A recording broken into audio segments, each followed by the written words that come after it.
Hello everyone, আসসালামু আলাইকুম। Welcome to Rupa's daily blog থেকে আমি রূপা বলছি। আজকে আমি আপনাদের জন্য একটা দারুণ জুস বানাবো, আমিও খাবো, আপনাদেরও শিখাবো। তো যাই হোক, এই হেলদি জুসটা আর খাইলে পেটের জন্য অনেক উপকার হবে।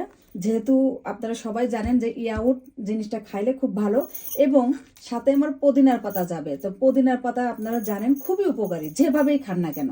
আবার লেবু তো ভিটামিন সি, এটা আপনারা সবাই জানেন। তো আমার এখন এই পুদিনার পাতা লাগবে, লেবু লাগবে, এবং ইয়াউট লাগবে, একটু পানি, একটু লবণ লাগবে। তা আসুন আমি কিভাবে জুসটা বানাই আপনারা দেখুন।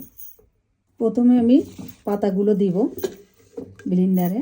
তো পাতাটা দেওয়ার পরে আমি একটু লবণ দিব। লবণটা দেওয়ার পরে আমি আগে সর্বপ্রথম 2 চামচ ইয়াউট দিব। 2-3 চামচ ইয়াউট দিবেন আপনারা। ইয়াউট দেওয়ার পরে আমি এখানে লেবুর রসটা দিয়ে দেব। চিপে লেবুর রসটা দিতে হবে। এইভাবে আপনারা সবাই সব লেবুগুলো চিপে দিয়ে দিবেন।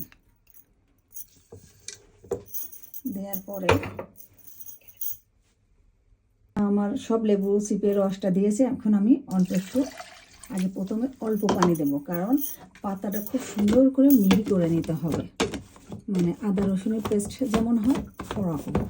তো আমি এখন এই যে মেশিন দিয়ে দেব। আমার জুসটা হয়ে গেছে। তো আমি এখন তুলে এটাকে দেখুন যে কত সুন্দর, কোনো পাতাই নাই এর ভিতরে।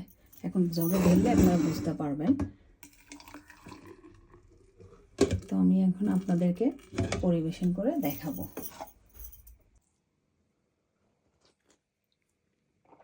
সত্যি বলছি যে এরকম জুস যদি ইফতারের সময় খাওয়া যায়, তার দেল মন সব ঠান্ডা হয়ে যায়। যদি আপনারা ফ্রিজে রেখে খান তাহলে আরও বেশি ভালো, কারণ আমি ভিডিওতে তো সব কিছু দেখাই যে আমি কিভাবে করছি।